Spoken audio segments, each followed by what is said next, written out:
బెజవాడలో ఇంటర్మీడియట్ చదివాను. 45-47 ఎంపీసీ చేశాను. తర్వాత ఏం చేయాలి? ఆ రోజుల్లో కాకినాడలో గవర్నమెంట్ ఇంజనీరింగ్ కాలేజ్ ఒకటి ఉండింది. ఆంధ్రదేశానికి బహుశా అదొకటే. అనంతపూర్లో ఒకటి ఉంది. అడిగితే ఇంజనీరింగ్ కాలేజ్ సీట్ ఇచ్చే రోజులు అవి. నీకు ఫస్ట్ క్లాస్ వచ్చిందా అని ఏం అడగరు. కొద్దిమందే పెడతారు. నాకు ఇంజనీరింగ్ చదవాలి, ఇంజనీరింగ్ జాబ్ చేయాలి, ప్రమోషన్ చీఫ్ ఇంజనీర్గా రిటైర్ అవ్వాలి, ఇలాంటి ఆలోచనలు కళలో కూడా లేవు నాకు. దేశంలో సంక్షోభం, ఇంట్లో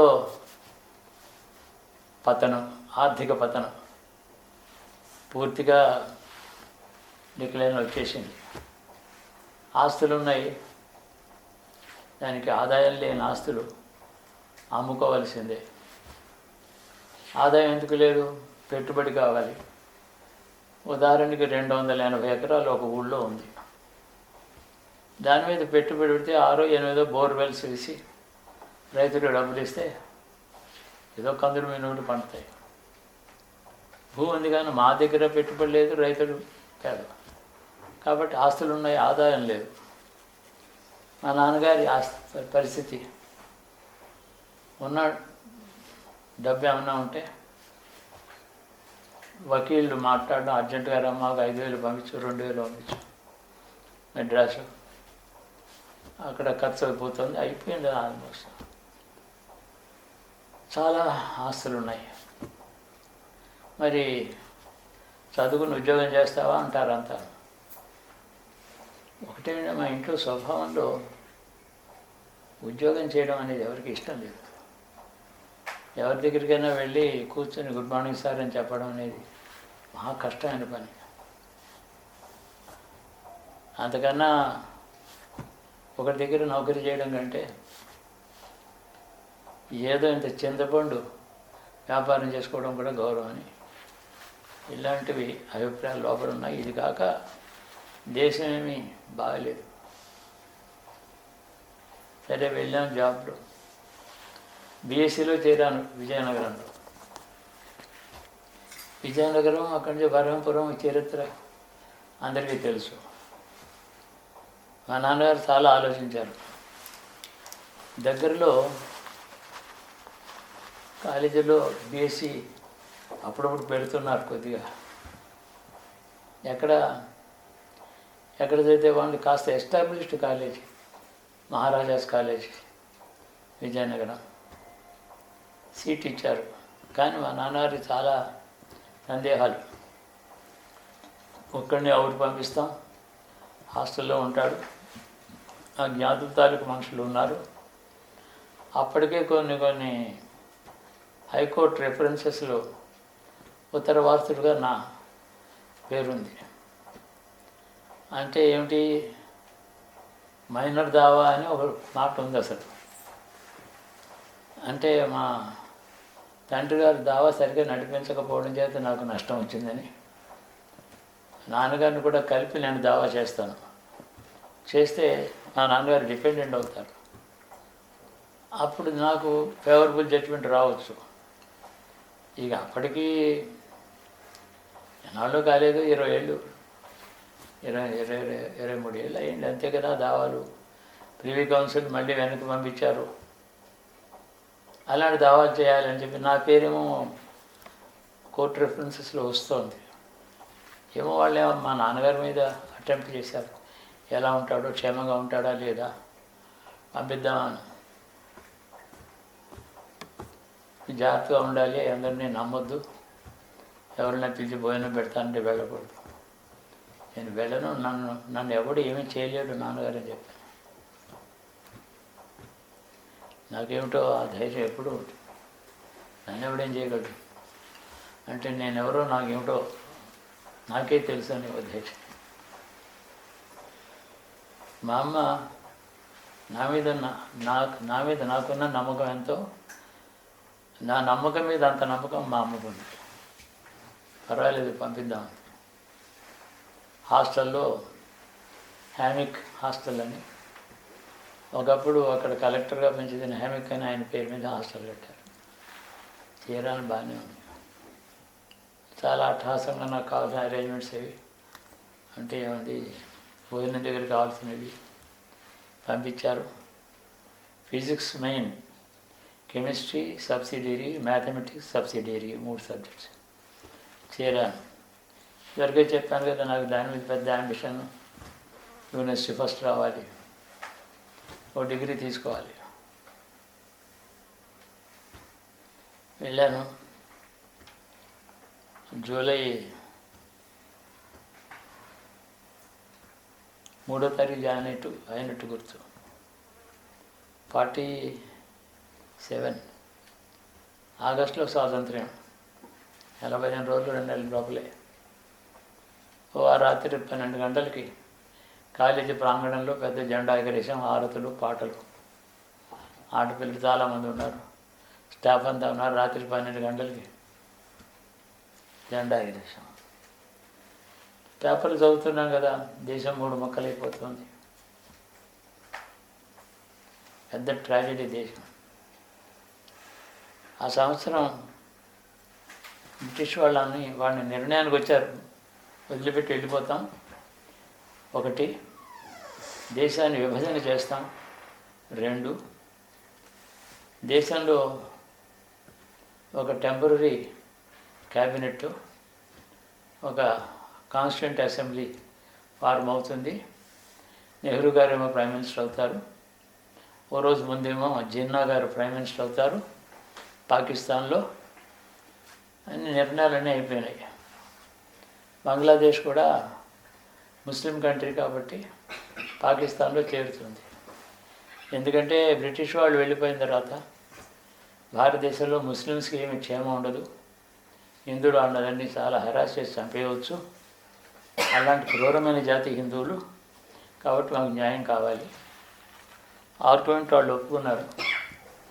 జూన్ 3వ తారీఖుని వైస్రాయ్ అనౌన్స్మెంట్ చేశాడు రేడియోలో, విన్నాం మేమంతా.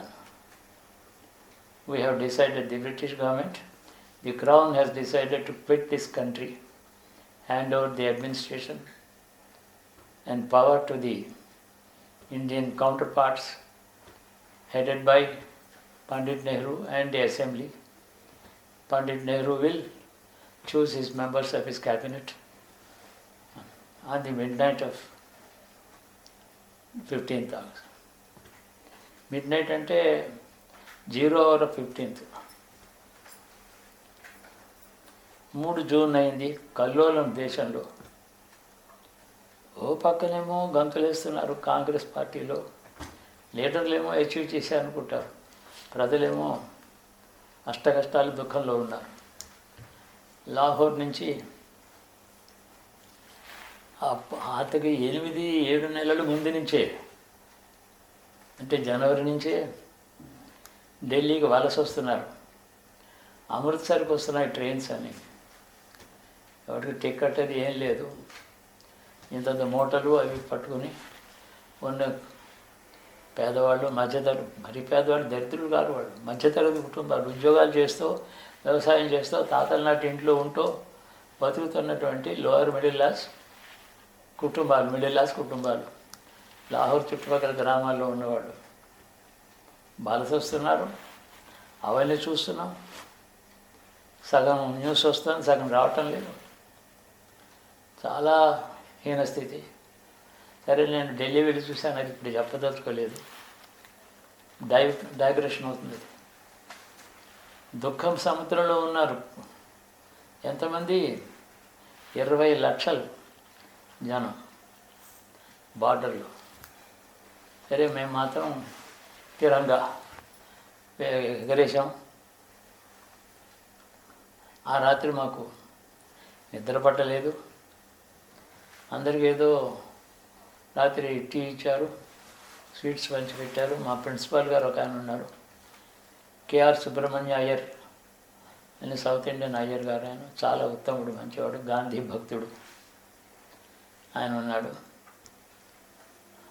ఇంకా నెహ్రూ గారు అక్కడ రెడ్ ఫోర్ట్ ర్యాంపార్ట్స్ నుంచి this is tryst with destiny అని చెప్పి ఆయన మ్యూజికల్గా చక్కగా మాట్లాడారు. చాలా ఎమోషనల్గా నా మ్యూజికల్ వాయిస్తో షేకింగ్గా ఆహా అన్నారు. చాలామంది రేడియోలో వినిపించారు.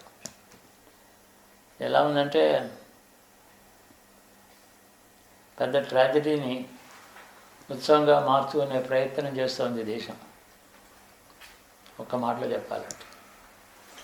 అది బీఎస్సీలో చేరిన ప్రారంభంలోనే అనుభవం మాకు. నాకేమో అంతా అయింది. అప్పుడు కంటతడి పెట్టుకోకూడదు కదా మరి, జెండా ఎగిరేసిన తర్వాత. అయిన తర్వాత ఒక ఇలా పక్కకి వెళ్ళి నేను కంటతడి పెట్టుకున్నాను. నన్ను చూసి కంటతడి పెట్టుకున్నారు ముగ్గురు, అందులో 2 ఆడపిల్లలు, ఒక ఫ్రెండ్. అయిందా రాత్రి నిద్రపట్ల. ఎందుకు చదవాలి, చదువు ఏమిటి మనం చేసే పని. సరే గడిచిపోయింది, ఎలాగో బీఎస్సీ అయిపోయింది. చాలా ఆర్డినరీ మార్కులతో పాస్ అయ్యాను. ఇంటికి వచ్చాను, 49 మిడిల్. ఏం తోతలేదు. ఒక పద్ధతి ఏంటంటే ఉన్న ఆస్తులన్నీ బాగు చేసుకో, 3 తరాలు సరిపడే ఆస్తులు ఉన్నాయి, ఇవన్నీ ప్రాపర్టీస్ స్వాధీనం చేసుకొని సుఖంగా ఉండు అని ఒక అడ్వైస్. మనిషి బతకడానికి ఆస్తులు కాదు, నేను ఒక్కడే కదా. సరే వాళ్ళ కష్టాలు అన్నిటికీ కూడా ధనం, జమీందారీ, ఐశ్వర్యం, ఆస్తులు, కష్టాలని అందులోంచి కదా వచ్చాయి. దాన్ని చూస్తేనే ఏదో వికారంగా ఉండేది. ఆ నగలు, ధనం అప్పటికే చాలా మట్టు గడిచిపోయింది. ప్రాపర్టీస్ ఉన్నాయి కాబట్టి అవి నాకు అక్కర్లేదు. తల్లిదండ్రులని దుఃఖపెట్టినటువంటి ఆస్తి ఇష్టంగా లొట్టలు వేసుకుంటూ నా ప్రాపర్టీని నేను తీసుకోగలనా? అది తీసుకో, నాకు అక్కర్లేదు. మరి ఏం చేస్తావు? దేశంలో వెనుకబడ్డ ప్రాంతాలు, పేదరికంతో కష్టపడుతున్న వాళ్ళు, రాజకీయంగా, ఆర్థికంగా, సామాజికంగా కష్టపడుతున్న వాళ్ళు చాలామంది ఉన్నారు. వాళ్ళతో కలిసిపోతే బాగుంటుంది. వైభవాలు, ఆస్తులు, గ్లోరీ అంటామే, మెటీరియలిస్టిక్ గ్లోరీ ఈ దేశంలో పైనుంచి కిందకి దారి పడుతూనే ఉంది. మన కుటుంబంలోని జమీందారీ పైనుంచి కింద పడ్డాం మనం. 3 అంతస్తుల మేడ నుంచి వచ్చి గ్రామంలో బేర్ ఫుట్గా నడిచే స్థితి మనకు వచ్చింది కదా. వద్దు ఆ ప్రాపర్టీస్. సరే ఓ రోజు మా నాన్నగారి ఒక చిన్న దర్బార్ నడుస్తూ ఉండేది రోజు. మా నాన్నగారు కూర్చుని ఉంటే అక్కడ 4-5 ఎప్పుడూ ఉంటారు. అప్పుడు మా అమ్మగారు అక్కడ లోపల కూర్చుంది, మా నాన్నగారు ఇక్కడ కూర్చున్నారు, ఇక్కడ 2 కూర్చున్నారు, 3-4 కూర్చున్నారు. అయితే ఏం చేసావు? నాన్నగారు నేను వెళ్ళిపోతాను, నాకు అనుమతి ఇవ్వండి. ఎక్కడికి వెళ్ళిపోతారు, ఎక్కడ పెడతావు? అంత బాగా తెలియదు, ఎక్కడో పెడతాను నేను. ఏం చేస్తావు? ఇప్పుడైతే కార్యక్రమం స్పష్టంగా లేదు, ఏముంది ఏదో బతకడానికి కదా ఏదో చేస్తాను నేను. మరి నిన్ను నువ్వు సరిదిద్దుకోగలవా? చాలా భోగభాగ్యాలు, 4 మనుషులతో ఉన్నవి నిన్నటిదాకా. నీ వేషం భాష చూస్తే చాలా ఐశ్వర్యంతో అనుకుంటారు.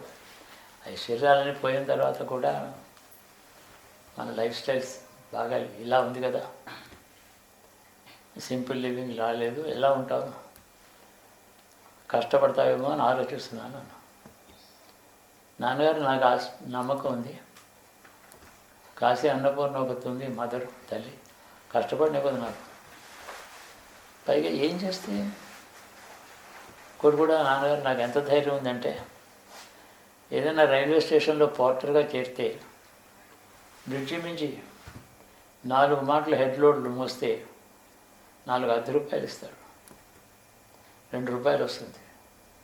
3 అణాలకే ఒక భోజనం, 2 మాటలు తింటే. ఇంకా నేనే 2 ఊరిగా భోజనం పెట్టవచ్చు. ఎక్కడ? రైల్వే స్టేషన్లోనే పడుకోవచ్చు. ఇదేం ఆలోచన? ఇలా ఉంటుంది. డెస్పరేట్గా అయ్యేటట్టయితే దీనికి నేను సిద్ధంగా కూడా ఉన్నాను. ఆ పని చేయడానికి ప్లాన్లో లేను నేను ఇప్పుడు. అవసరమైతే దేశంలో కష్టం అనేది ఏమిటి? ఏమీ లేకుండా ఉన్నారు చాలామంది అన్నారు. మా అమ్మ అప్పుడు మాట్లాడింది, చూడండి అబ్బాయికి అడిగినటువంటి స్వాతంత్రం ఇచ్చేద్దాం మనం. అందులో అబ్బాయి ఎక్కడికైనా వెళ్ళినా కూడా మన కుటుంబానికి అపకీర్తి తెచ్చే పని చేయడు. నీతి ధైర్యం రెండు ఉన్నాయి. సరే, ఆయన గారు చెప్పినట్టు అమ్మవారి దయ ఉండొచ్చు, పంపించేద్దాం. మన ఇంట్లో మనం అంతా కలిసి ఉన్నది, మన క్లేశమే ఎక్కువగా ఉంది కదా మనకి. అయిగా ఆనందంగా ఉండు, ప్రాపర్టీస్ ఉన్నాయని చెప్పట్టుగా లేదు కదా. మనసు ఎప్పుడు దిగులు, విసుగు, కోపం, అన్యాయం జరిగిందని నాన్నగారికి పంపించేద్దాం అంతే. ఆ మాట అనగానే మా నాన్నగారు అయితే సరే నీ ఇష్టం, వెళ్ళవచ్చు. ఏదో ఉన్నది ఉంది, అంత పోయిందంతా పోయింది. అప్పటికి 99.9% పోయింది, 0.1% ఉంది ఇంకా. ఇందులో నీకు ఏం కావాలనుకున్నావో వన్స్ అండ్ ఫర్ ఆల్ అన్నారు. వన్స్ అండ్ ఫర్ ఆల్ ఏదో అడిగి తీసుకెళ్ళిపో. ఇప్పుడు ఇది ఒకటే ఛాన్స్ నీకు ఇస్తాను, తీసుకెళ్ళాను, అడగడానికి తీసుకోవడానికి. మళ్ళీ తర్వాత వచ్చి నా వల్ల పొరపాటు అయింది, నేను ఇంట్లోనే ఉంటాను, ఆస్తులు చూసుకుంటాను, నేను ఒప్పుకోను. నీకేదో నిర్ణయం చేయి, రేపు చెప్పు ఎంత ఏం తీసుకెళ్ళదలుచుకున్నావు. అప్పుడు వెంటనే నా నాన్నగారు ఏదో తీసుకెళ్ళడానికి అవసరని, ప్రాపర్టీ అంతా నాకు వద్దంటూ ఇంత మూట మాత్రం తీసుకెళ్ళడానికి అర్థం ఏమిటి? నాకేం అక్కర్లేదు, మీ దగ్గర 100 రూపాయలు మీ ప్రసాదంగా తీసుకుంటాను, వెళ్ళిపోతాను, అంతేనా? సరే 100 రూపాయలే తీసుకుని వెళ్ళు. మరి ఇంకా మళ్ళీ వచ్చి ఏది అడగవు, ఆ మాట మీద ఉండిపోను అన్నారు. ఆ మన్నాడు ఆ టాక్ అయిపోయింది. ఏదో అందరూ అనుకున్నారు 100 రూపాయలు అడుగు తీసుకున్నాడు, అబ్బాయికి ఏమి జీవితంలో కష్టసుఖాలు ఎరగడు, ఎలాంటి జడ్జిమెంట్స్. నెక్స్ట్ డే మార్నింగ్ నేను ప్రయాణం మూట కట్టుకుంటున్నాను. పెద్ద ఏదో సూట్ కేసులు అవి ఉన్నాయి, అన్నీ చాలా చిన్నది ఒక సూట్ కేసు తీసుకొని కొద్దిగా బట్టలు పెట్టుకున్నాను, చాలా మటుకు వదిలేశాను. ఏదో కెమెరా ఇట్లాంటి అక్కడే పెట్టేశాను. బయలుదేరి వెంటనే నాకు తోచింది హైదరాబాద్ వెళ్ళాలని. హైదరాబాదు చూస్తుండగా పోలీస్ యాక్షన్ అయింది, గొడవగా ఉంది. అక్కడికి వెళదాం అనుకుని హైదరాబాద్ టికెట్ అప్పుడు రాజమండ్రి నుంచి 16-18 రూపాయలు ఎంతో, 100 రూపీస్ తీసుకున్నాను. లోపల మా గుమాస్తా గారి దగ్గరికి వెళ్ళి నాన్నగారి దగ్గరికి చెప్పి పర్మిషన్ తీసుకున్నాను. ఆ 100 రూపాయలు ఉన్నాయి. బాబా ఒక క్షణం కూర్చోండి, 100 రూపాయలు ఎందుకు కూడా చాలదు. పెద్దబాబు గారితో నేను ఎక్స్ప్లెనేషన్ ఇచ్చి వారితో చెప్పుకుంటాను. ఇదిగో 1000 రూపాయలు చిన్న ఈ సంచిలో పెట్టాను, తీసుకువెళ్ళండి. మీకు ఎప్పుడు ఎంత కావాలంటే ఒక టెలిగ్రామ్ కానీ నాకు ఇవ్వండి, నేను పంపిస్తాను. పెద్దబాబు గారితో చెప్పి వారి అనుమతి తీసుకునే పంపిస్తాను అన్నారు ఆయన గుమాస్తా గారు. ఏమంటే నిన్న మధ్యాహ్నమే 100 రూపాయలు అడిగాను, ఆయన సరే అన్నారు. ఆయనకు తెలియకుండా మీ దగ్గర 1000 రూపాయలు. అక్కడి నుంచి ఇంతలో ఇంట్లోనే అబద్ధమా? నాకు జీవితం అబద్ధంతోనే మొదలవ్వాలా? ఎంత చెప్పాను అంత తీసుకుంటాను. ఆయన బాబు మీరందరూ సామాన్యుడు గారు అన్నాడు, మీకు ఎవరు చెప్పలేరు అని అన్నాడు ఆయన. సరే 100 రూపాయలు అక్కడ పెట్టాడు. నా దగ్గర బహుశా అంతకు ఏమైనా ఉంటుంది, 15-20 రూపాయలు అన్న ఉందేమో, 25 రూపాయలు ఉంది ఉంటుంది. మా అన్నాడు రైలు ఎక్కేసి హైదరాబాద్ వచ్చాను. హైదరాబాద్ వచ్చి నాకు తెలిసిన వాళ్ళు ఒక ఇద్దరు ఇక్కడ ఉన్నారు. అలాంటి ఒక ఆఫీస్కి వెళ్ళాను, పోలీస్ చీఫ్ ఆఫీస్కి వెళ్ళి ఐ వాంట్ ఏ జాబ్ అన్నారు. ఏం జాబ్ చేయగలవు అంటే, ఏం చేయగలవు, నీకేం జాబ్ వస్తుంది అన్నాడు. నేను ఇండియన్ అంబాసిడర్ ఇన్ అమెరికా చేయగలను ఇస్తే, లేకపోతే ట్రాఫిక్ కానిస్టేబుల్ ఉద్యోగం కూడా చేయగలను. మీ దగ్గర ఏముంటే అది ఇవ్వండి. ఆయన చాలా ఆశ్చర్యపోయినాడు. ఏఐజీ అసిస్టెంట్ నటేష్ అయ్యర్ అని రిటైర్డ్ వాళ్ళని అక్కడ పెట్టుకున్నారు. చూశాడు వ్యవహారం అంతాను. సరే కొన్ని తమాషాలు జరిగాయి. మర్నాడు రమ్మన్నాడు. ఇది చాలా శ్రీమంతుడు, బాగా పెద్దవాడు, ఏదో తల్లిదండ్రులు దెబ్బవాడు వచ్చినట్టున్నాడు. అన్న ఇలా చూశాడు. నువ్వు ఉద్యోగం చేస్తావా? మరి నీ వేషం చూస్తే అలా కనపడటం లేదు. నేను ముందర రోజు అన్నాడు. మర్నాడు అదే రోజు సాయంత్రం సుల్తాన్ బజార్ వెళ్ళి 15 రూపాయలకు ఒక ప్యాంటు షర్టు కొనుక్కొని పెద్ద పెద్ద ఖరీదైన షూస్ పక్కన పెట్టేసి, ఇప్పుడు నువ్వు ఉద్యోగం చేసేటట్టు కనపడుతున్నావు అన్నాడు. అక్కడ కోర్ట్ అని ఒక ఆయన ఉన్నాడు. తెలంగాణ ఈ పోలీస్ యాక్షన్ తర్వాత పెద్ద కల్లోలంలో ఉంది. కమ్యూనిస్టులు, అండర్ గ్రౌండ్ కమ్యూనిస్టులు తెలంగాణ అంతా వ్యాపించి మర్డర్స్ చేయిస్తున్నారు ప్రజల్ని. విప్లవం ద్వారా, తుపాకీ కొట్టడం ద్వారా విప్లవం. మేమేమో పేదల సామ్రాజ్యం స్థాపిస్తాం. ఈ పెట్టుబడిదారి అని దానికి పేరు, అంటే క్యాపిటలిజం అన్నమాట. ఏమిటో ఆ మాట ఎవరు కలిపి పెట్టారో తెలియదు. పెట్టుబడిదారి ఏమిటి, క్యాపిటలిజంకి ఏమైనా అర్థం ఉందా? ధనవంతుడు ఇండస్ట్రీ పెట్టుకుంటాడు, పేదవాళ్ళు ఉద్యోగం చేస్తారు. ఇది ఇలాంటి తెలుగు అప్పుడు నేర్చుకున్నారు కమ్యూనిస్టులు. హాస్యాస్పదంగా ఉండేది వాళ్ళ భాష.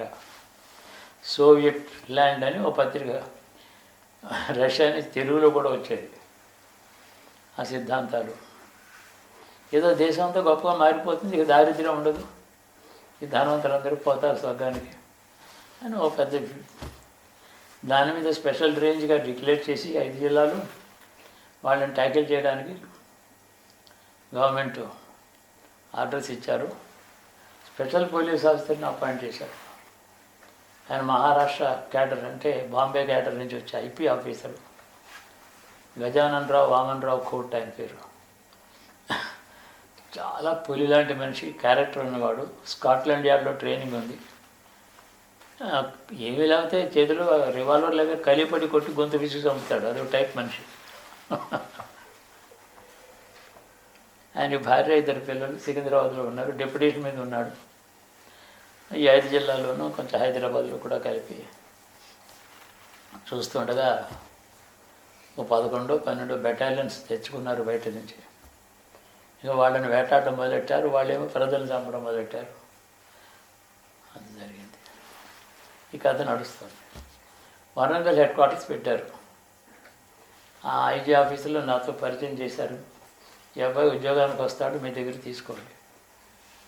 నువ్వు వారు మ్యారీ అని అడిగాడు. No, I'm not. So you can afford to die along with me అన్నాడు.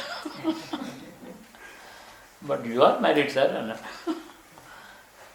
ఇది కొంచెం నోరు ఊరుకోదు. పక్కన వారు ఇక్కడికి వచ్చారు. నాకేమిటి, ఏముంది సర్టిఫికేట్ ఏమన్నా కూడా, ఏమన్నా ప్యాషన్ సర్టిఫికేట్ కూడా లేదు. ఏదో 3 నెలలు 6 నెలల తర్వాత వాళ్ళు జీతాలు ఇచ్చారు. ముల్కీ సర్టిఫికేట్ ఇమ్మన్నారు. ఐఎమ్ నాట్ ఏ ముల్కీ అని రాసిచ్చాను. I was born at Rajahmundry రాసి ఇచ్చేసా. ఇలా అయితే నీకు ఉద్యోగం ఇవ్వకపోతే వెళ్ళిపోతాను, నాకేం పర్వాలేదు. ఈ ఉద్యోగం అడిగాను, మీరు ఇచ్చారు, పొమ్మంటారు, పోతాను. ఇంకా దేని ఏందో నాకేం పెద్ద సీరియస్ యాటిట్యూడ్ లేదు కదా. సరే వాళ్ళే ఏదో ఎగ్జామ్షన్ అడిగి రాసుకొని 6 నెలల తర్వాత ఈలోపుగా నేను ఒక హోటల్లో రూమ్ తీసుకున్నాను. నాకు రికమెండ్ చేశారు పోలీసు సూపరింటెండెంట్ ఆఫ్ పోలీసు వెళ్ళి ఇతనికి సెక్యూరిటీ కావాలి, సెన్సిటివ్ జాబ్లో ఉన్నాడు, అందుకని ఈ రూమ్ ఇవ్వండి అని చెప్పి హనుమకొండలో శాక్రెన్స్ హోటల్ అనే దాంట్లో రూమ్ ఇచ్చారు. సరే నెలకి 120 రూపాయలు ఇచ్చేస్తున్నాడు ఆయన ఫండ్స్లోంచి. జీతాలు రాలేదు. నాకేముంది, నేను నాకున్న భోజనం పెట్టేస్తున్నాడు వాడు. గడిచిపోయింది 6 నెలల తర్వాత జీతాలు వచ్చాయి. ఈలోగా అందులో ఉన్న దాంట్లో కూడా ఎవరైనా అడిగితే ఇచ్చేవాడిని. ఆ రోజుల్లో హనుమకొండ చౌరస్తాలో ఉడిపి హోటల్లో 12 అన్నాలు భోజనం, పెరుగు స్వీట్ ఇస్తే ₹1. అది ఏమిటి నాకు ఉద్దేశం, పెద్ద ఉద్యోగాలు, మంచి గొప్ప సర్వీస్లో చేరడం, మంచి కంఫర్టబుల్గా గవర్నమెంట్ కారు ఏం అక్కర్లేదు నాకు. పేదవాళ్ళ మధ్యనే ఉంటాను. తెలంగాణలో పెద్ద చరిత్ర కలిగిన దేశం ఇది, గొప్ప చరిత్ర. ఈ నవాబు పరిపాలన వచ్చే 300-400 ఏళ్ళు అయింది, కానీ అంతకుముందు గొప్ప చరిత్ర కలిగింది కదా కాకతీయ సామ్రాజ్యం. ఈ దేశం మీద గౌరవం నాకుంది. పేదవాళ్ళు చాలా మంచివాళ్ళు, సూటిగా మాట్లాడతారు. వీళ్ళకేమో ఇంగ్లీష్ ఇన్ఫ్లుయెన్సెస్ ఏమీ లేవు. నవాబు రాజ్యం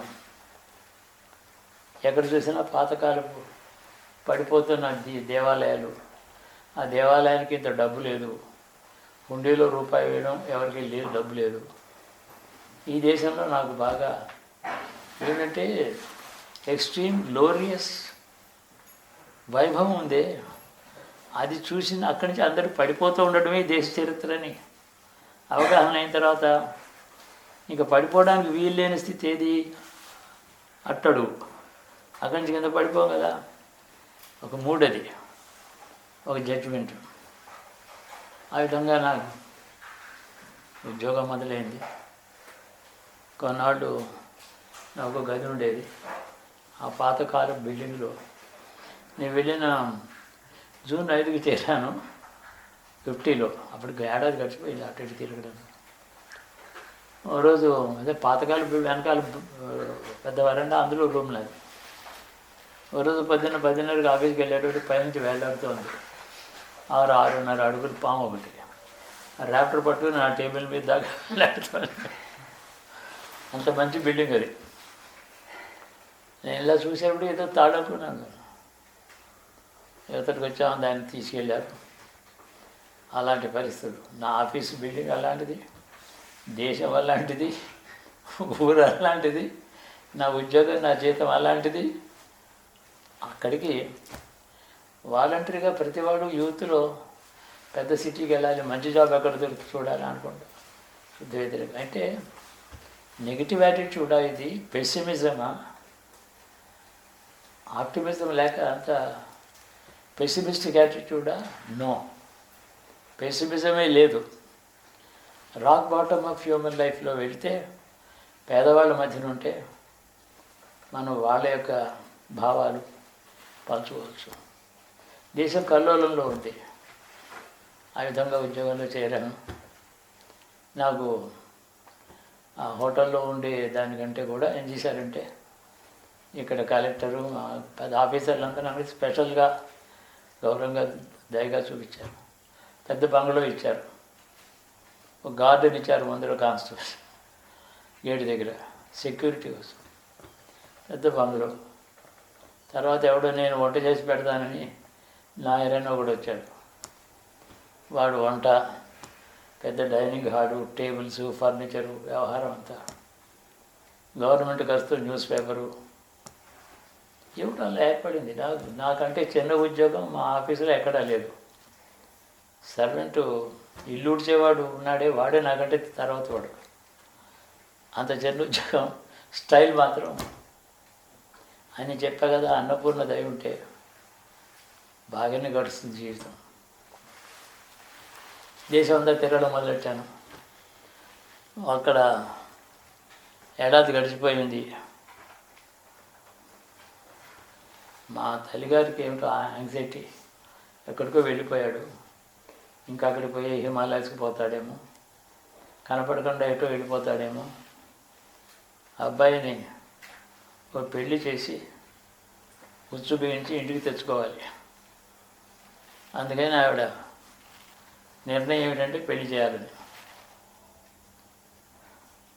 అది పెద్ద జమీందారీ ఫ్యామిలీ, ఎంత చెడిపోయినా చాలా ప్రాపర్టీస్ ఉంటాయి కదా అని సంబంధం ఏదో వచ్చింది. మా మామగారు మలయాళ వాళ్ళు.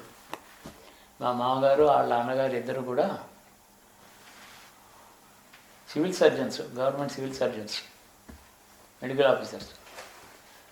పెద్ద మామగారు వచ్చాడు ముందు నన్ను చూడడానికి. కాసేపు మాట్లాడాడు. మా ఇంట్లో వంటవాడు ఉన్నాడు కదా, దర్జాగా బ్రేక్ఫాస్ట్, భోజనం, వ్యవహారం అంతా, రూమ్, ఆయనకి బెడ్. పెద్ద ఆఫీసర్ స్టైల్లో ఉన్నాను నేను. ఆయన చాలా ఇంప్రెస్ అయిపోయినాడు. మా తమ్ముడు గారు అమ్మాయి ఉంది, దానికి నీకు మ్యాచ్ అవుతుంది అని ఆయన వాడితో చెప్తానని చెప్పి ఆయన తమ్ముడు గారికి చెప్పాడు. సరే, ఆయన సివిల్ సర్జన్ కర్నూలు. చూస్తుండగా మా నాన్నగారు ఏమో టెలిగ్రామ్ ఇచ్చారు ఆఫీస్కి, match fixed, wire consent. Wire అంటే టెలిగ్రామ్ అని, కన్సెంట్ ఒప్పుకోమని కదా. నా జేబులోంచి ₹10 తీసి టాస్ వేశా, చేసుకోమని వచ్చింది. అగ్రీడ్ అని చెప్పి టెలిగ్రామ్ ఇచ్చాను. ఏదో ఆడపిల్లనే కదా పెళ్లి చేస్తారు, ఎవరైనా దాని ముక్కుకు ముఖం ఎలా ఉంటే ఏమిటి, ఏదైనా ఒకటే పెళ్ళికి సిద్ధపడ్డాక కండిషన్స్ ఏం లేవు కదా. సరే, ముహూర్తం పెట్టేశారు. మే 17వ తారీఖు పెళ్ళి అయింది. కానీ ఇక్కడ టర్మాయిల్, గొడవగా ఉంది కదా, వెంటనే కాపురం పెట్టేటట్టుగా లేదు. తర్వాత ఏదో సంవత్సరం తర్వాత ఆఫీస్ షిఫ్ట్ అయింది హైదరాబాదు, అక్కడ కాపురం పెట్టుకున్నాం. ఇంకో సంవత్సరం తర్వాత పెద్దవాడు బసవరాజు పుట్టాడు. సంవత్సరాలకు చెప్పడానికి ఏముంది. అలాగనే 2 సంవత్సరాలకి, సంవత్సరంన్నరకు ప్రమోషన్ ఇచ్చారు. చూస్తుండగా 6 సంవత్సరాలకు డిస్ట్రిక్ట్ మేనేజర్ చేశారు నన్ను. చాలా బాగానే జరిగింది, గౌరవంగా. 30వ సంవత్సరం ప్రారంభంలోనే ఇంకా 5 ఏళ్ళు సర్వీస్ ఉంది. చిన్నప్పుడు చేరు కదా, వాలంటరీగా రిటైర్మెంట్ తీసుకుని వెళ్ళిపోయాను. ఎటొచ్చి చెప్పింది ఏంటంటే, మధ్యలో బాంబేలో మంచి ఉద్యోగం వచ్చింది, నాసిక్లో హిందుస్థాన్ ఏరోనాటిక్స్లో జాబ్ వచ్చింది, అకౌంట్స్ ఆఫీసర్. వెళ్ళలే. నెగిటివ్ యాటిట్యూడ్ అంటారా, దీన్ని పెసిమిజం అంటారా, నాకు తెలుసు అది కాదు. అది దేశంలో బేసిక్ మ్యాసెస్, సామాన్య ప్రజలతో కలిసి ఉండడం దేశం అర్థం అవుతుంది. పెద్ద ప్యాలెస్లో జమీందారుగా ఉంటే దేశం అర్థం కాదు. దేశానికి ఇంకా తెలుసుకోవాలి. తెలంగాణ అంతా కూడా మూలలకు వెళ్ళి పల్లెటూళ్ళల్లో చిన్న చిన్న గుళ్ళు, గోపురాలు. కాపురం పెట్టలేదు కదా, పెళ్ళైన తర్వాత నా భార్యకు ఉత్తరాలు రాసేవాడిని.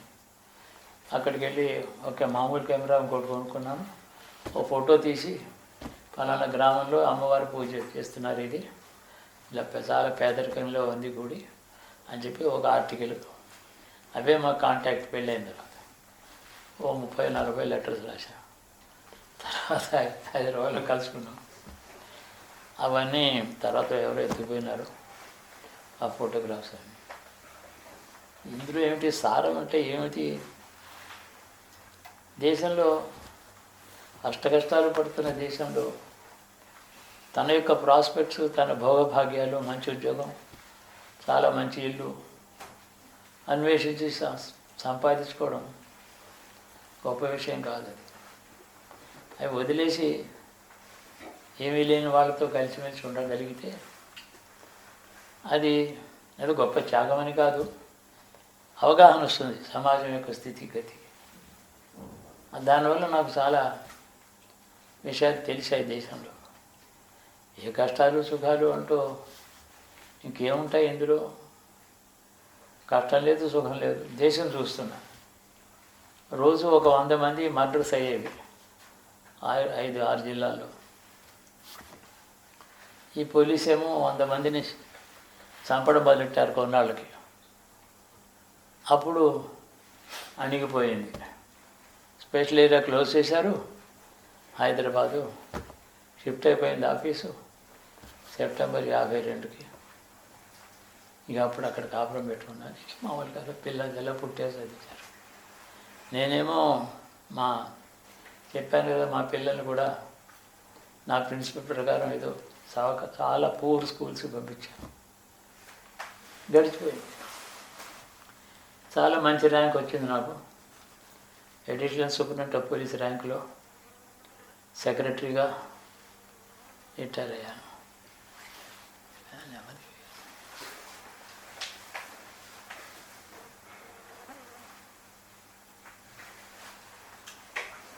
ఏం కష్టపడలేదు నేను,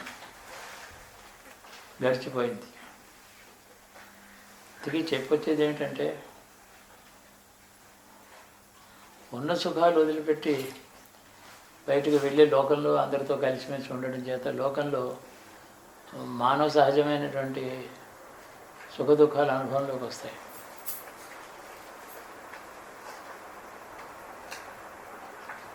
ఆ చివరి కూర్చోమ్మా, అక్కడ ఫ్యాన్ ఉంది.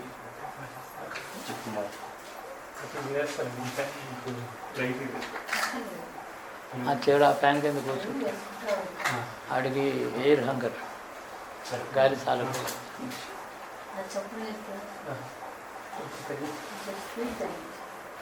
ఇంకేం మర్చిపోయానో నాకు తెలియదు, కానీ నా భార్య గంగాదేవి చాలా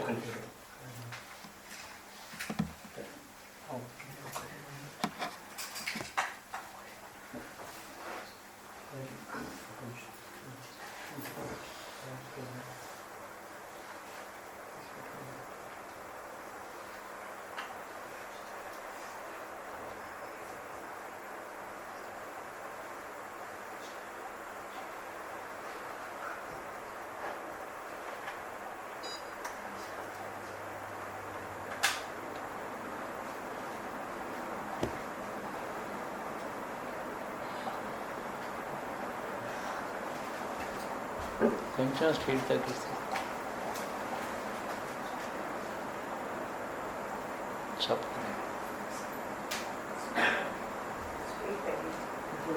కొంచెం స్పీడ్ తగ్గిస్తే చప్పుడు కొంచెం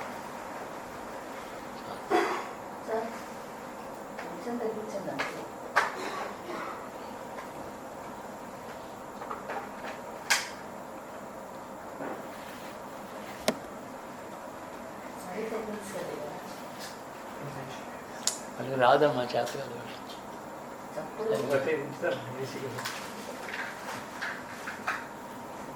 ఒక నంబర్ తగ్గితే చేత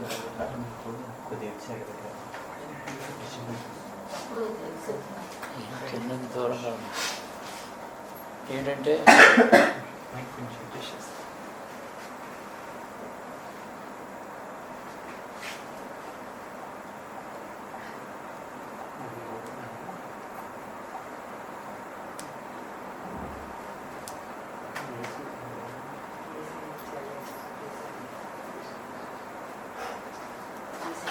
అంతా ఏదికి వచ్చిన బాధ అయ్యేది.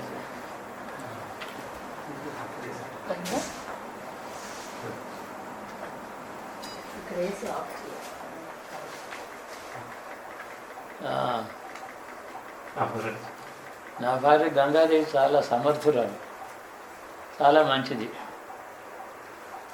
ఏదో ఎస్ఎస్ఎల్సి పాస్ అయింది, ఇంటర్మీడియట్ 6 నెలలు చదివి మానేసింది. కానీ ఇంట్లో సమర్థురాలు అన్ని పనులు నేర్చుకుంది. ఆయన గవర్నమెంట్ సర్జన్ కదా, ఫస్ట్ ఎయిడ్ అంతా చక్కగా నేర్పాడు. డెలివరీ చేయడం, మిడ్వైఫరీ చక్కగా నేర్చుకుంది. ఫస్ట్ ఎయిడ్లో చిన్న ఆపరేషన్ చేసి కుట్లు కుట్టి ఇంజక్షన్స్ ఇచ్చి హీల్ చేయడం కూడా నేర్చుకుంది. సమర్థురాలు. నేబర్స్ ఎవరైనా ఇబ్బంది ఉంటే తను వెళ్ళి చేసేది. చాలా కోఆపరేట్ చేసింది. మామూలు మధ్యతరగతి కుటుంబంలో మాకేం లోటు లేకుండా తిండి బట్ట ఉండే, వచ్చిన వాళ్ళకి ఏదో ఇచ్చేవాళ్ళం. అప్పటికి 14 ఏళ్ళ తర్వాత మా నాన్నగారు వాళ్ళు ఒక మాట వచ్చి మీ దగ్గర ఉంటామన్నారు. వచ్చారు. తర్వాత వస్తూ పోతూ ఉన్నారు. ఊళ్ళో ఉండే పెద్ద ఇల్లు ప్రాపర్టీస్ తర్వాత ఎప్పుడు అమ్మారు. సంసారం మామూలే. పెద్ద అమ్మాయి పెళ్లి చేశాం, మా మేనర్కి ఇచ్చాం. ఇవన్నీ మామూలే. మనవాళ్ళు పుట్టారు. ఇంక దాని గురించి చెప్పాల్సింది ఏముంటుంది. కానీ దేశంలో ప్రతివాడు యంగ్ ఏజ్లో పెద్ద సిటీలో పెద్ద ఉద్యోగానికి వెళ్ళాలని అనుకుంటాడు. నా జీవితంలో భోగం, పెద్ద ధనం, వాటి మీద కోరిక లేదు. నాకు కోరిక లేకపోతేనే దేశాన్ని అబ్జర్వ్ చేస్తూ సీరియస్గా, దుఃఖం లేదు, బెంగ లేదు, చీర్ఫుల్గా ఉన్నాను. బాగానే గడిచిపోయింది.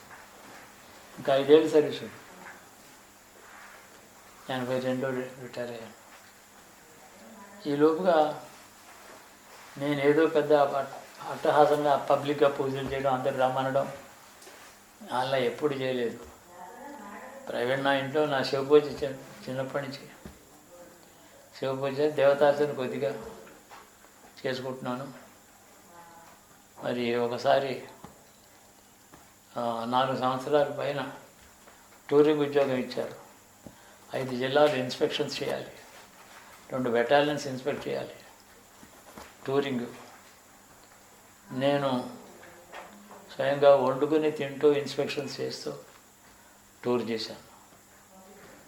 మళ్ళీ అక్కడ ఏమీ తినడం మడి ఆచారం విషయం కాదు. శుచిగా నేను శివారాధన చేసుకుంటాను, నైవేద్యం పెట్టు తింటాను. అలా ప్రిన్సిపల్ బాగానే గడిచిపోయింది. చూస్తుండగా ఎలా వచ్చారో జనం నా చుట్టూ, స్నేహితులు, ఆఫీసు వాళ్ళు, బయట వాళ్ళు. నెమ్మదిగా సమాజం పెరిగింది. అది నా కాలేజీలో ఉన్నప్పటి నుంచి ఉంది. చుట్టూ 5-6 ఉండేవాళ్ళు. జూనియర్ లెక్చరర్స్ ఉంటారు, వయసులో చిన్న వాళ్ళు కూడా నాతో ఉండేవారు, కబుర్లు చెప్పనేవారు. ఇంగ్లీష్ లిటరేచర్ చాలా చదివాను. తెలుగు కావ్యాలు కొద్దిగా, నవలలు చాలా చదివాను. ఇంగ్లీషు, తెలుగు చాలా గ్రంథాలు చదివాను. మాట్లాడడం బాగా, ప్రపంచ జ్ఞానం ఉంటుంది కదా, చదివితే గ్రంథ జ్ఞానం ఉంటుంది. ఏదో మాట్లాడేవాడిని. అందరూ చాలా ఇష్టంగా ఉండేవారు. చుట్టూ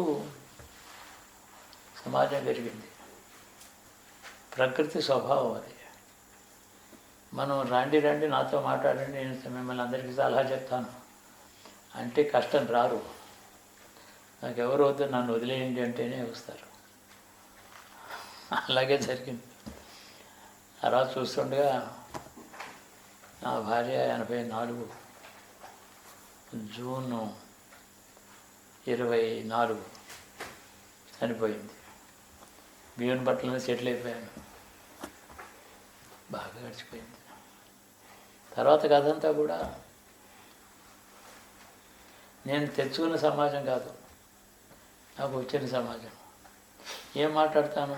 భగవంతుని గురించి మాట్లాడతాను, దేశాన్ని గురించి మాట్లాడతాను, చరిత్రల గురించి మాట్లాడతాను, ఇష్టాగోష్టిగా మాట్లాడతాను. కానీ నేను రోజు లెక్చర్స్ ఇస్తాను. అలా ప్రవచనాలు ఏమన్నా ఉంటాయి మీ ఆశ్రమంలో? ఆశ్రమమే కాదు అది అని అంటాను. పెరిగింది. అప్పటికి ఇప్పటికీ సమాజం, దేశంలో గొప్ప ధర్మంతో కూడుకున్న వైభవం, దానికి తగిన రక్షణ లేకపోయింది.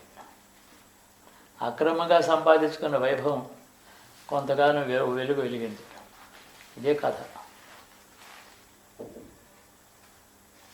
బాగానే గడిచిపోయింది. ఇప్పుడు నేను విచారం ఏం లేదు.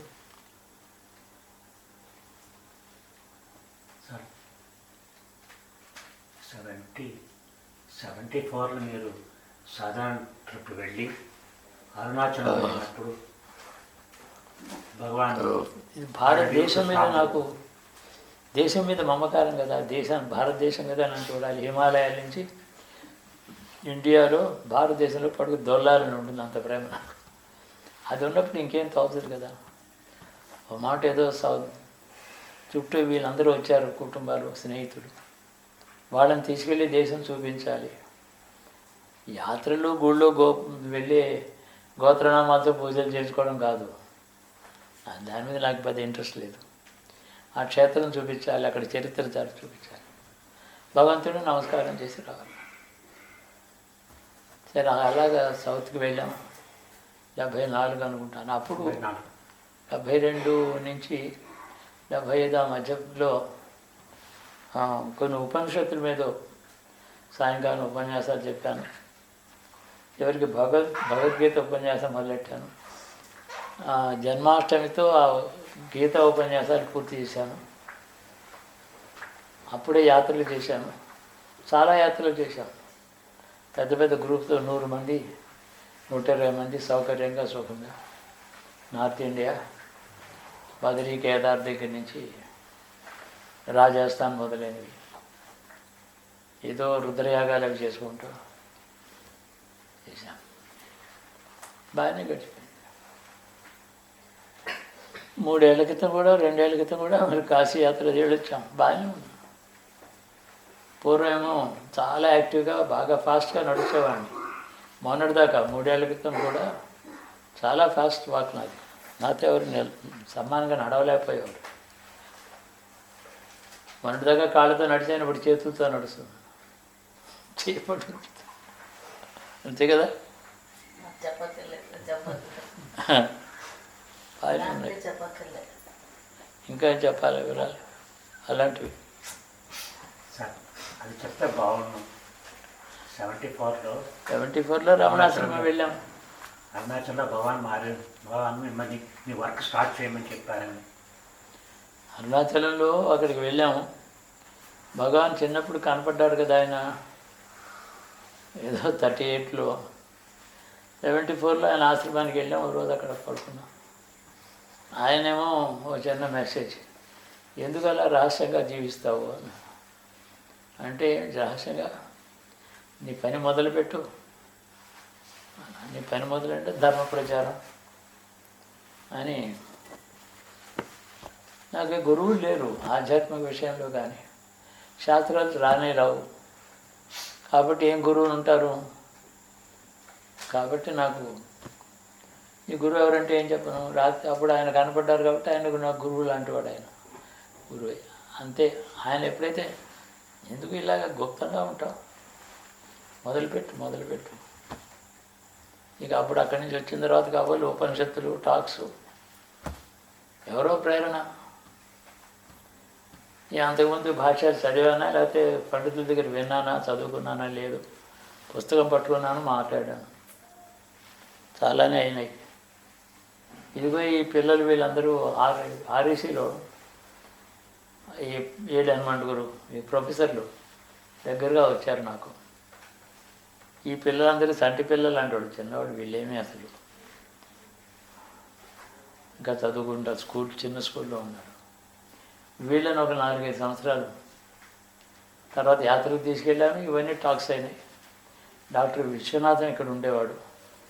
ఆయన తండ్రి గారు నరసింహం గారు ఐ స్పెషలిస్టు, గొప్ప దేశభక్తుడు. ఆయన ఐ స్పెషలిస్ట్ కాబట్టి రోజు ఆపరేషన్స్ అవి చేస్తూ ఉండేవాడు. మెయిన్ రోడ్ మీద హాస్పిటల్ అయింది. ఏం సంపాదించేవాడు కాదు. పేదవాళ్ళు ఆపరేషన్కి వస్తే మందు రాసిస్తే ఏమైనా కొనుక్కోగలరా, బాబుగారు మా దగ్గర డబ్బు లేదంటే తనే ఇచ్చేవాడు. అలా అనేక మందికి సేవ చేశాడు. మహానుభావుడు ఆయన విశ్వనాథన్ తండ్రి. ఆయన చాలా జబ్బు చేసింది, హఠాత్తుగా పోయినాడు.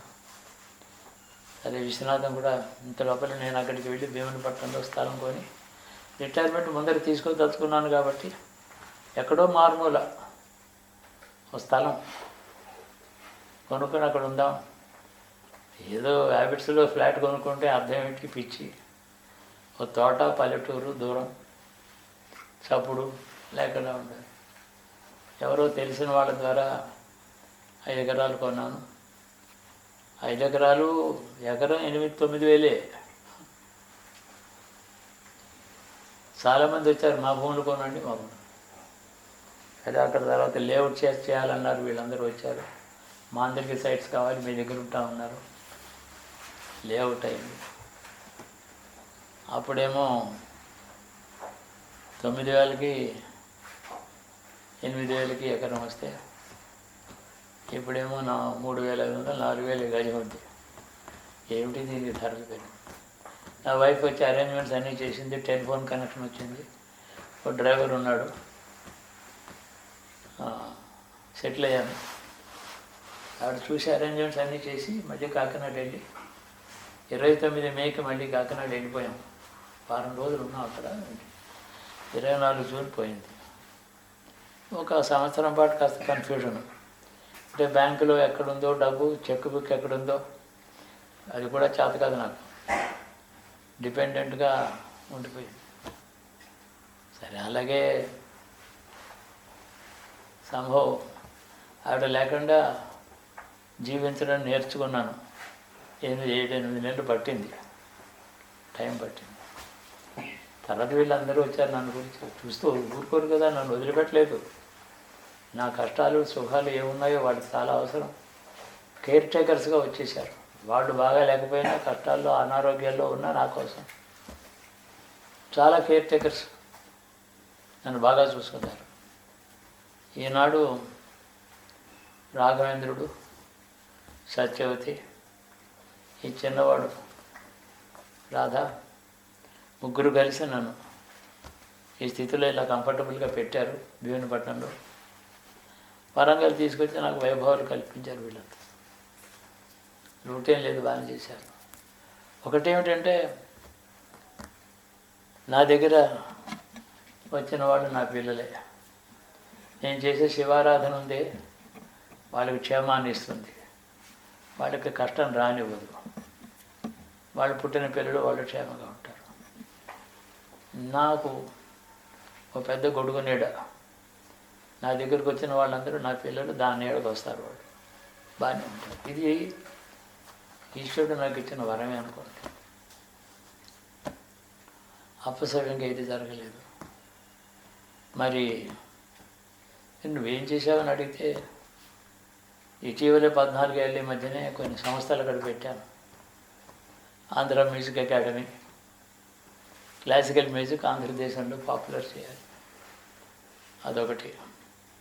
సనాతన భారత్ చారిటబుల్ ట్రస్ట్, దేశంలో ప్రతిభ వాళ్ళని గౌరవించి ప్రజలకి తీసుకొచ్చి వీళ్ళు ప్రతిభావంతులు మన సమాజంలో పుట్టారు, పెరిగారు, ఇది చేశారు, ఇది చేశారని ఇంకోళ్ళు ప్రజలకు చూపించడం, వాళ్ళు సన్మానం చేసి, అదొకటి.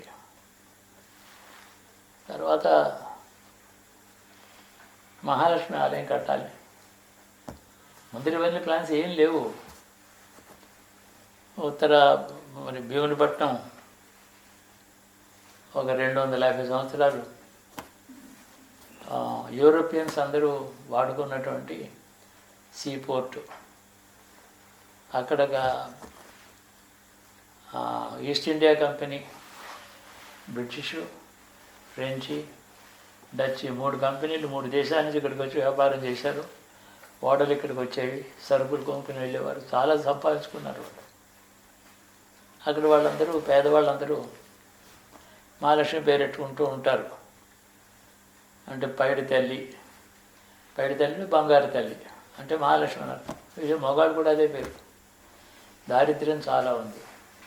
మా నాన్నగారు మొదటే చెప్పారు, అక్కడ ప్రజలు చాలా దారిద్ర్యావస్థలో ఉంటారు, తాగుతారు, పాడైపోతున్నారు జనం.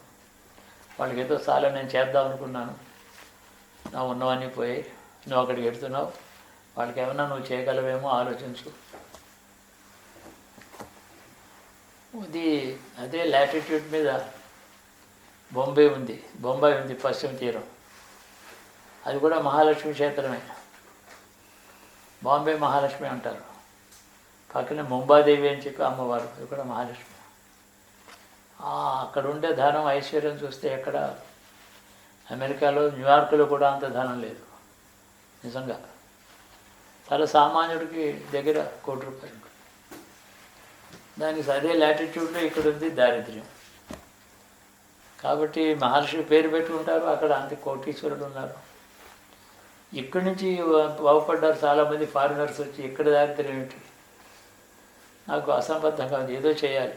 సరే, నాకు చేతంగా మహాలక్ష్మిని ఆవాహన చేసి, అమ్మ నువ్వు ఇక్కడ ఉండు, వీళ్ళ దారిద్ర్యం పోగొట్టు, ఈ పేదవాళ్ళని చల్లగా చూడు, కడుపు నుండి అన్నం కావాలి వీళ్ళకి అని ప్రార్థన చేసి అమ్మని పిలిచి అక్కడ పెట్టాలని అనుకున్నాను. అయిపోయింది, అది బాగానే జరిగింది. తగిన బట్టి మంచి గొప్ప శిల్పులు కూడా వచ్చారు. గొప్ప మరగతి విగ్రహం శిల దొరికింది, విగ్రహం చేసి పట్టుకొచ్చారు. అన్నీ వచ్చాయి, డబ్బు దాచుకుంటారు. ఇప్పుడు మహాలక్ష్మి ట్రస్ట్కి డబ్బు సమృద్ధిగా ఉంది. ఎవరు దానికి ఏం దానం ఇవ్వకరా, ₹1,00,000 ఎవరు ఇచ్చే పని లేదు. ట్రస్టులు పెట్టాం. నేను ఏది చేసినా సమృద్ధిగానే జరిగింది. మొదలుపెట్టాను. అంతేకాక రిటైర్ అయిన తర్వాత నాకు డబ్బు కావాలి కదా, మరి అది కూడా సంపాదించాను. ఎక్కడ మెడ్రాస్ వెళ్ళి 4 స్థలాలు కొంటే 9,000కి ఓ సైటు, 8,000కి ఓ సైటు, దానికి 40 రెట్లు వచ్చింది, 50 రెట్లు వచ్చింది అమ్ముకుంటే. ఇదిగా నేను ఎందుకు పనికిరాను, చిన్న సైట్ కొంటే అక్కడ పోర్టు కంపెనీ వచ్చింది ఎదురుగా. ఏ పని చేసినా నేను ₹100 పెట్టుబడి పెడితే 10,000 వస్తుంది. జాతకంలో ధనయోగం చెడిపోలేదు. నేను వద్దనుకున్నాను, కానీ యోగం వద్దనుకుంటే పోతుందా? అలాగే జరిగింది. రాజమండ్రిలో నా పుట్టిన జన్మస్థలం కదా, అక్కడ తోటలు దుడ్లు చౌకగా ఉంటాయి. ₹1,00,000 1,50,000కి ఎకరం కొన్నాను. చాలా ఎకరాలు కొన్నాను. అవి అమ్మితే బోలు డబ్బు వచ్చింది. బెంగళూరులో స్థలం కొంటే బోలు డబ్బు వచ్చింది. 1,20,000 కొంటే 12 లక్షలు వచ్చింది. డబ్బు పెట్టాలి, కానీ 50 రెట్లు వస్తుంది. అందుకని సమృద్ధిగా నడుస్తుంది. ఎప్పుడూ డబ్బు రూట్ లేదు. ఎవరికైనా ఏదైనా ఇవ్వాలంటే రెడీగా పక్కన ఉంటుంది. కాబట్టి ఇప్పుడు నా బాధ్యత నాకేం లేదు. నువ్వు లే, మొహం కడుక్కో, కాఫీ తాగు అంటూ ఈ అబ్బాయి అంటాడు, సత్యవతి అంటుంది, వెళ్ళి మొహం కడుక్కుంటాను, కాఫీ తాగుతాడు. ఇంకో గంట తర్వాత మనం ఇంకో కప్పు కాఫీ తాగమంటాడు, తాగుతాను. నువ్వు లే, స్నానం చేయి అంటారు, స్నానం చేస్తాను. పూజ సిద్ధంగా ఉందిలే, పూజ చేసుకో, సిద్ధం. ఎందుకంటే వాడి తీర్థం ఇవ్వంటాడు. వాడు చెప్పినట్టు వినడం, హాయిగా ఉన్నాం. జీవన మార్గం యోగం అని చెప్తారు కదా. అండ్ ఇక మరి లైఫ్, డే టు డే లైఫ్లో హ్యూమనిస్టిక్ పేట్రియాటిజం అని ఒక మాట అన్నారు. దాని గురించి కొంచెం చెప్తే. నేను ఇదివరకే చెప్పాను, నాకు దేశం మీద ఉండే మమకారం, దేశం మీద ప్రేమ. దేశం అంటే చాలా పురాతన సనాతన ధర్మం ఉంటుంది కదా, దాని మీద శ్రద్ధ. మొట్టమొదటి చెప్పినట్టు జన్మ పరంపరలో అండర్ కరెంట్గా ఉండే మెమరీ ఒకటి ఉంటుంది. ఏమిటి, నీవు ఆధ్యాత్మిక మార్గంలో నువ్వు మంత్రపూజ, శివపూజ చేసుకుంటావా, అంతేనా? శివపూజ లింగానికి చేసుకుంటాం, దేవతార్చన చేసుకుంటాం, అంతా బాగానే ఉంది. అంతరంగంలో సాధన ఏమిటి? గురువు అంటే ఎవరు లేరని చెప్పాను కదా. అంటే దీక్ష ఇచ్చిన గురువులు ఒకరు ఉన్నారు. పుట్టినప్పటి నుంచి నాది యోగ సాధన. ఎలా వచ్చింది? పుట్టుకతో వచ్చింది. ఎప్పుడు మొదలెట్టానో నాకు జ్ఞాపకం లేదు. ఏదైనా అంతర్యామి ఈశ్వరుని చూడడం యోగ సాధన. యోగ శాస్త్రం ఉంది, పతంజలి యోగ శాస్త్రం, రాజయోగం, షట్చక్రములు, మూలాధార నుంచి ఆజ్ఞ దాటేదాకా. ఎలా వచ్చిందో ఎవరు చెప్పారు నాకు? ఎప్పటి నుంచి? నాకు 9-10 సంవత్సరాల నుంచి అదే ధ్యాస. దానికి నిమిత్తం లేదు, కారణం లేదు, ఎవరు నాకు చెప్పిన వాళ్ళు లేరు, యోగిని చూడలేదు. జన్మసిద్ధంగా నేను ఒక యోగిని అని చెప్పవచ్చు. అందులో అతిశయోక్తి లేదు, సత్యమే. ఆ యోగ సాధనలో ఎక్కడ పడుకున్నా కూర్చున్నా అంతరంగంలో తేజస్సు. దాంట్లో ఆ మార్గంలో మనిషికి మన భారతదేశంలో క్షుద్ర బ్రహ్మాండం అని పేరు ఈ దేహానికి. మినియేచర్ బ్రహ్మాండం, చిన్న బ్రహ్మాండం ఇది. లోకాలు ఉన్నాయి కదా, బ్రహ్మలోకం దాకా లోపలు ఉన్నాయి. ఇది నాకే తెలిసిన విషయం చెప్పచ్చు. ఎవరు చెప్పలేదు, కూర్చోబెట్టి యోగం ఉంది అది ఏం చెప్పలేదు. సహజంగా ఎప్పటి నుంచి అది ఎలా లోపల పెరుగుతూ వచ్చిందో కూడా నాకు తెలియదు. ఎక్కడ కూర్చుంటే అక్కడ సాధన హాయిగా గడిచిపోయింది. చిన్నప్పుడు ఇంట్లో చిన్న వయసులో మంచం మీద కూర్చున్నప్పుడు కూడా తెలిసి తెలియని అనుభవాలు ఏవో ఉండేవి. ఏదో చైతన్యం లోపల. నా ఉద్దేశంలో వీళ్ళందరూ పడున్నారు, పగలంతా బాగానే ఉన్నారు, ఇప్పుడు లేరు కదా వీళ్ళు. అంటే ఏమిటి లోపల అందులో అంతరార్థం ఇప్పుడు తర్వాత తెలుసుకునేది ఏంటంటే ఏ చైతన్యం లేకుండా పడున్నారు వీళ్ళు.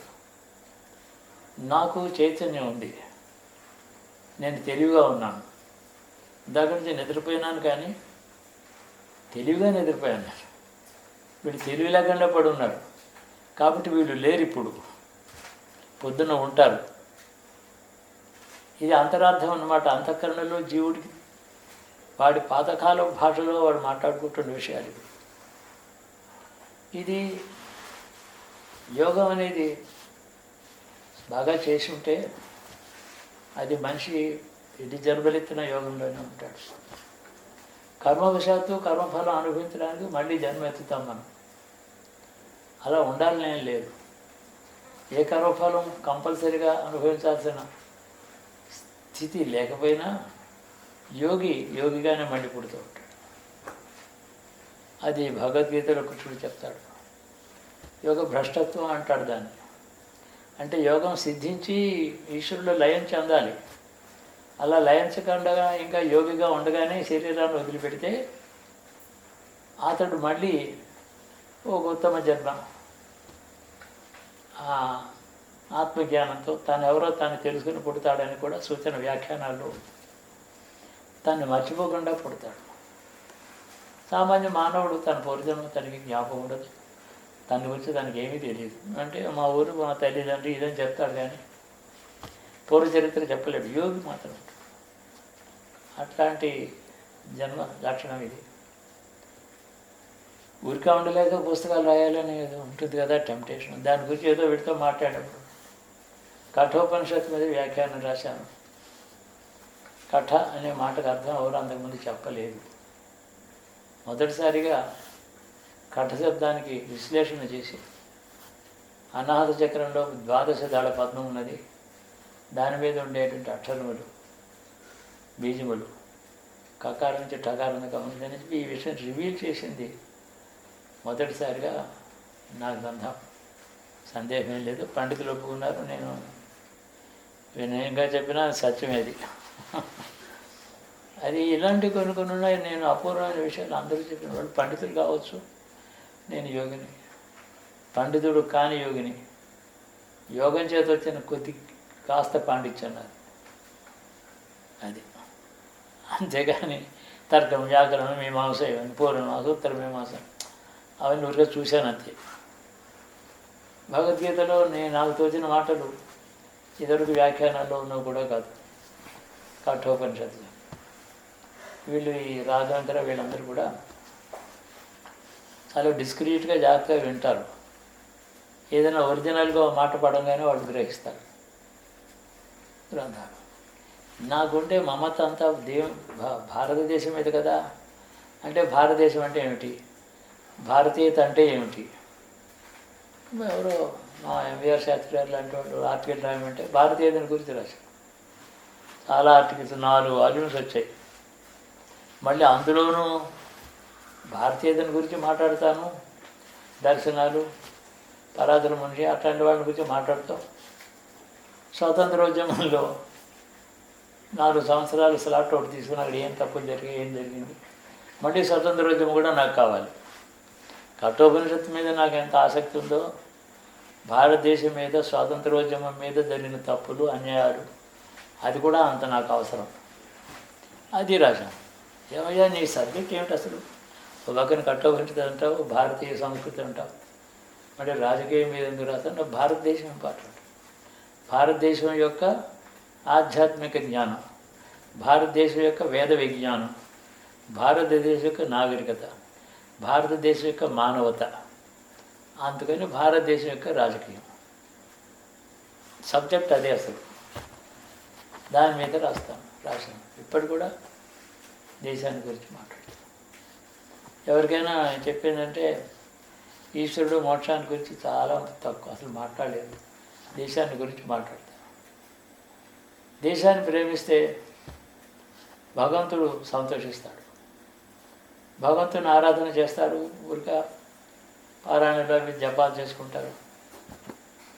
దానివల్ల ఈశ్వరుడికి అనుగ్రహం కష్టం కలగడం టైం పడుతుంది. దేశాన్ని ప్రేమిస్తే భగవంతుడు ఎందుకు సంతోషిస్తాడంటే దేశాన్ని ప్రేమిస్తున్నాడు, భక్తి ఉంది, ప్రతిఫలం కోరటం లేదే వీడు. నన్ను ఆరాధిస్తున్న వాళ్ళు అక్కడ చాలామంది ఉన్నారు, రోజు వరాలు అడుగుతున్నారు. ఈశ్వరుని ఆరాధిస్తున్నవాడు వరాలు అడుగుతాడు, సాధజంతుడు ఉంటుంది, ఇంకోళ్ళ గురించి అడగడు. నా పక్కింటి వాడు చాలా సుఖంగా ఉండాలని ఎవడైనా అడుగుతాడా? రోజు పూజలు చేసేవాడు దేశభక్తుడు. అందుకని వరాలేమీ ఆశించకుండా ఉండేనండి భక్తి, దేశభక్తి. అది ఈశ్వరుడు అనుగ్రహిస్తాడు. నా మతం.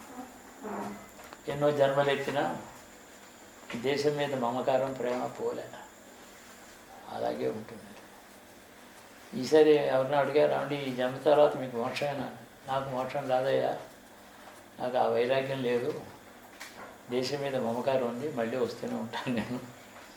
ఈ లోపుగా నన్ను మీరు గుర్తుపెట్టుకుంటూ ఉంటారు, మీకు ఏదో కొంత లాభం కలుగుతూ ఉంటుంది. శివానుగ్రహం ఉంది కదా, అదే మీకు కూడా పనికొస్తుంది, నన్ను తలుచుకుంటాను. ఇది ధోరణి. కానీ బేసిక్గా నేను వేదాంతిని కాదు, శాస్త్ర పండితుడిని కాదు, యజ్ఞాలు చేసుకుంటున్నట్టు బ్రాహ్మణుని కాదు. ఏమిటనంటే నేను భారతీయుడిని, యోగిని. రెండే మాటలు చెప్పొచ్చు అనుకుంటాను సూక్ష్మంగా. నాకు ఈ పిల్లల మీద నాకు చాలా ఇష్టం. వీళ్ళందరూ వాళ్ళతో కాసేపు ఆడుకుంటాను, సిల్లిగా మాట్లాడడానికి ఎంతో బాగుంటుంది. సీరియస్గా ఏమైనా దేశాన్ని గురించి మాట్లాడుకుంటాను. దేశంలో చాలా చోట్ల యజ్ఞాలు చేయించారు కదా, దేశంలో చాలా చోట్ల యజ్ఞాలు చేయించారు కదా, అలాగే మహర్షుల గురించి చెప్పారు. అంటే భారతదేశం అంతా వెళ్ళి ట్రైబల్స్ ఉన్నారు, ఆటవిక జాతుల్లోనూ. ట్రైబల్స్ అంటే ఊరిగా పెరిపాటటిక్ అంటారు వాళ్ళని. ఎప్పుడు ఒకటి ఉండకుండా లంబాడాలు తిరుగుతూ ఉంటారు, వాడికి సొంత ఊరో ఏం ఉండదు. అలాంటి వాళ్ళు చాలా రాజస్థాన్ నుంచి అన్ని రాష్ట్రాల్లోనూ ఉన్నారు పాపం. వాళ్ళ దగ్గరికి వెళ్ళి వాళ్ళతో కాలక్షేపం చేసి, వాళ్ళ కోసం రుద్రయాగం చేసి, వాళ్ళని నా సహపంక్తిగా కూర్చోబెట్టి, వాళ్ళకు గుప్పుడు అన్నం పెట్టి, దేశాన్ని గురించి వాళ్ళకి మంచి మాటలు చెప్పి, వాళ్ళు పేదరికంలో ఉంటారు, వాళ్ళు ఏదో చిన్న సహాయం ఏదో వాళ్ళ పిల్లలు బడికి, వాళ్ళకి ఇంత బట్టలకి, దానికి ఏదో ఇస్తూ నా ఫ్రెండ్స్ అందరినీ తీసుకెళ్ళి ఆ ట్రైబల్స్ కోసం వెళ్ళాను. సుమారు 14 ఏళ్ళు తిరిగాను అలా, ట్రైబల్స్ని చూడడానికి వెళ్ళాను. అయితే ఊరికే వెళ్ళాను, వాళ్ళకి భక్తి ఉంది. రుద్రయాగం చేశాను, హోమాలు 400 యాగాలు ఎన్నో అయినాయి. సంతోషం. 600 అయినాయి. ఆంధ్రదేశంలో కంటే భారతదేశంలో ఎక్కువ చేశాను. దక్షిణాన్ని కూడా వెళ్ళాను, కేరళ వెళ్ళాము, చేశాను, అన్నీ చేసాం. రాజస్థాన్లో బాగా, యూపీ, ఛత్తీస్గఢ్, తర్వాత జార్ఖండ్, అలాంటి చోట్లకి బాగా ఇంటీరియర్కి వెళ్ళాం. అరుణాచల్ ప్రదేశ్ వెళ్ళాం. చైనా వాడు అది మాదంటూ ఉంటారు, వాడు లక్ష్య పెట్టలేదు, వెళ్ళాం, బాగానే ఉంది. రాజకీయ నాయకులు ఉంటూ ఏదో పరిచయం ఉంటారు కదా మరి. ఓ ప్రైమ్ మినిస్టర్ లాంటి వాడి దగ్గరికి వెళ్ళి, ఏమయ్యా ఏం చూస్తున్నావు వాళ్ళ సంగతి అని వాళ్ళకి చెప్పి, ఆ అరుణాచల్ పేదల వాళ్ళకి ఏదైనా చేయండి అని చెప్పి, ఇలాగ నాకు ఈ ఆర్ఎస్ఎస్లో పనిచేసేవాళ్ళు, విశ్వేందుపూర్ పనిచేసేవారు, నాకు సర్వీస్ చేశారు, నాకు ఏర్పాట్లు అవి చేసి. అరుణాచల్ ప్రదేశ్లో చీఫ్ మినిస్టరు, స్పీకరు కూడా నాకు చాలా సర్వీస్ చేశారు. అలాగే దేశాన్ని తిరిగాను. దేశం తిరిగితే బొంబాయిలో మహాలక్ష్మి రేస్ కోర్స్ చూస్తే ఏముంది ఆనందం. ఆ ట్రైబల్స్